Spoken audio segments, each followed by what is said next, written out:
Dude, are you seriously doing this bit again for 3 times? Dude, are you seriously interrupting again? Dude, don't come at me like that. No, I don't want you coming at me like that. Whoa. Dude, Hey. what's your problem? Like, let the man do it. No, Whoa. just no. Whoa. He doesn't need to Hey. do the same bit 3 No. times. He's Hey. already done it. Dude, what? No. Dude. No, you can't have it. What is going on, guys? So today we are back with another versus video. Whew, almost messed that up there.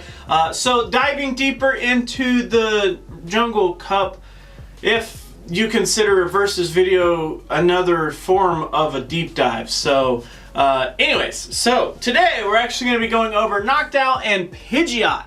And Noctowl here, we've already done a deep dive on, and it was fairly recent actually. And Pidgeot, we've already done a deep dive on, which was not as recent. But both of these Pokemon have had deep dives on them, so if you're interested in those, make sure you go check those out. And to start us off here, we're actually going to get into some base stats and some comparisons here, just to see how we're doing in a general sense. So our Noctowl here has an attack of 145, a defense of 156, and a stamina of 225. Which is pretty gnarly. And then our Pidgeot here actually has a 166 on attack, 154 on defense, and a 195 in stamina, which ends up meaning that Noctowl actually has a 22% higher bulk than Pidgeot, which is pretty gnarly. And then we have a 10% higher stat product compared to Pidgeot, which is also pretty interesting. So our movesets that we're going to be using today do come straight from our deep dive, so if you want to go check out a more inclusive, like individual video on these two Pokemon, definitely go check that out. Otherwise, we're actually going to jump straight into our shields here, which in our first shielding scenario, we have the 0 versus 0, which Noctowl actually ends up with a 73.1, whereas Pidgeot only has a 67.9. So Noctowl definitely gets that one. In the 2 versus 0, we actually have a very similar one here, a 94.0 and a 94.0. So very, very nice. They both do tie there. Next, we have the 0 versus 2, which is where Noctowl actually ends up with an 11.2, and Pidgeot unfortunately doesn't even hit double digits here with only a 6.0. Our next shield scenario is the 2 versus 2, which is where we have a 70.1 for Noctowl and only a 66.4 for Pidgeot. And the last one that we actually like to look at is the 1 versus 1, which is where Noctowl actually has a 73.1 versus the 68.7 for Pidgeot. So, out of all of those, that means that Noctowl actually is favored in terms of the shield win percentage 4 out of 5 times, where the only 5th time is a tie up against Pidgeot. So definitely looking really strong to start off with there. Next, we're actually going to move into the meta here. We're actually going to take a look at the top 22 Pokemon as defined by PvPoke, and we're going to see how we do in terms of shields here as well. As you can see, on the Noctowl side, we do have a 63.5 in that first 0 versus 0 shield situation, whereas Pidgeot here actually has a 54.5.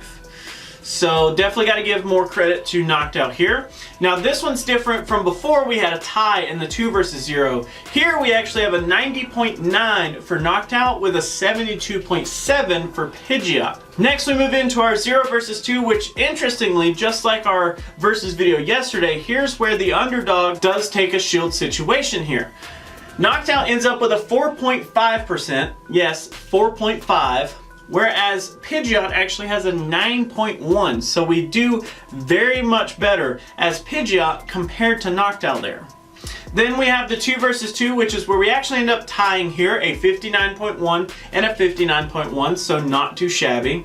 Now in the 1 versus 1, Noctowl ends up taking this one again, 59.1% versus the 54.5 that Pidgeot has. Based on shielding alone, I definitely got to give a lot of credit to Noctowl here. Definitely looking a lot better than Pidgeot.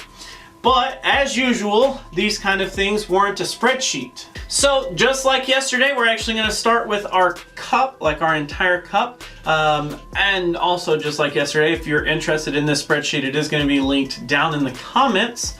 So it might be there by the time you watch this section of the video. It might not be. It depends on if I forgot. If I forgot, just holler. Is that joke still funny from yesterday? Was it even funny yesterday? So we're actually going to take a look at our cup here, and as you can see, we do have every single cup Pokemon allowed, and you can see we do have our specimen, our defenders, if you will, in this first column. We do have Noctowl in the second, Pidgeot in the third column, and then we actually have two results columns here. The first result column is actually going to tell us which Pokemon just flat out has a higher battle rating between these two. Then the actual last results column is actually going to tell us if there's a drastic change in that battle rating. As you can see in this first matchup up against the Abomasnow, Noctowl actually ends up beating the Pidgeot in terms of battle rating with a 745 versus the 696, but both Pokemon end up winning. So therefore it doesn't matter as much which Pokemon you choose here because they're both going to still win. Yes, Noctowl will put up better numbers, but they're both still completely viable. But if we look down at this Beedrill matchup here, you can see that Beedrill up against the Noctowl is a 547, whereas Pidgeot is actually a flat 500. So that means Pidgeot actually ties, which does mean that Noctowl is still preferred here, but in that last column, it'll actually tell you that Pidgeot was either a loss or a tie at best, and Noctowl actually ends up beating the Pidgeot in a complete turnover of situations. So Noctowl actually ends up winning wholeheartedly there. So we're not actually going to go through every single Pokemon, as that would take a long time considering there's like 200 of these. We're just going to skip down to the very bottom here. As you can see, in this very bottom section, we do have a result of 99 different times where Noctowl is actually preferred over the Pidgeot, only having 33 times that it's actually preferred. So I do highly encourage you to go check out the spreadsheet for yourself so that you can kind of like pick through some of the Pokemon. You can kind of see which Pokemon actually end up shifting tides pretty hardcore between the two. This one here with Vigoroth, you can see that Pidgeot will actually tie up against the Vigoroth, whereas Noctowl just flat out loses. You can see the Wigglytuff is a very similar situation where Noctowl will actually tie, but Pidgeot actually flat out wins. So some kind of interesting ones there. Not as much like of a relevant thing, but just some interesting matchups. So now let's actually switch over to the meta page in the spreadsheet, and as you can see, it's the exact same setup. Our basic defender here in the furthest column, then we have Noctowl, Pidgeot, then we do have our two results columns there as well, and then we do have a results at the very bottom, but let's actually pick through a couple of these. So in that far right hand column, as you can see, that very first matchup here up against Beedrill, it's a very similar situation. Noctowl ends up winning here, but it goes from a tie with Pidgeot to a flat out win with Noctowl. The next one that's kind of interesting is the Credilli one. With Credilli, Pidgeot flat out loses while Noctowl actually can end up winning that. So Noctowl actually ends up winning there as well. So that's two times that Noctowl is just flat out preferred and will have a match won versus either losing or tying over Pidgeot. The only one that Pidgeot actually has up against the actual Noctowl here is up against himself. So Noctowl versus Noctowl, of course, should end in a tie in a perfect world, whereas Pidgeot here actually can end up taking the game off of Noctowl, which we did talk a little bit about in our deep dive. So for what that's worth, I think those matchups are quite interesting, especially considering that they completely shift from a losing or winning matchup depending on which Pokemon you're looking at.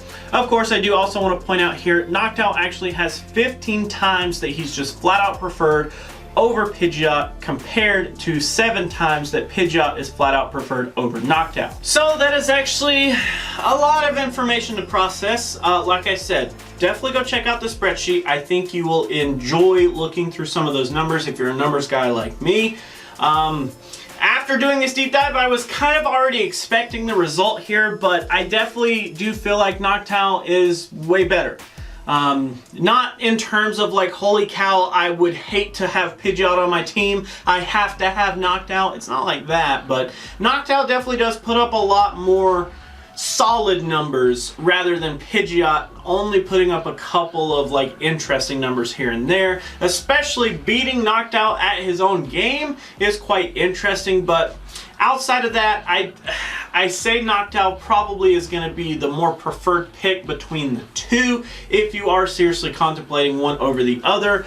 Always remember that this moveset here does require a legacy move, so that also could be a factor in your decision making there. But if you already have one, he does pretty well. I still think Noctowl is going to do better though. That is actually going to be it for today, guys. Thank you so much for hanging out. Thank you so much for watching. If you do have a versus video idea, go ahead and drop it down in the comments below. I don't really have a spreadsheet for these. I just kind of like pick through the comments on old versus videos, or even if you guys comment them randomly throughout other videos that I put out. I just kind of go through them and pick whichever ones I feel like are interesting or either meta relevant or whatever have it. I just kind of go through them personally. This one was definitely, while pretty like I already kind of knew what the result was going to be, it was still really interesting to see the numbers fold out the way that they did and how close Pidgeot is actually behind Noctowl, because it's not that far. So as I said, that is actually going to be it for today, guys. Thanks so much for hanging out. Thank you so much for watching again. Always remember that if you like to like videos, you could do that, but if you don't, you could be that guy. Otherwise, let me know what you have to say down in the comments below. And until our next video, I will catch you then.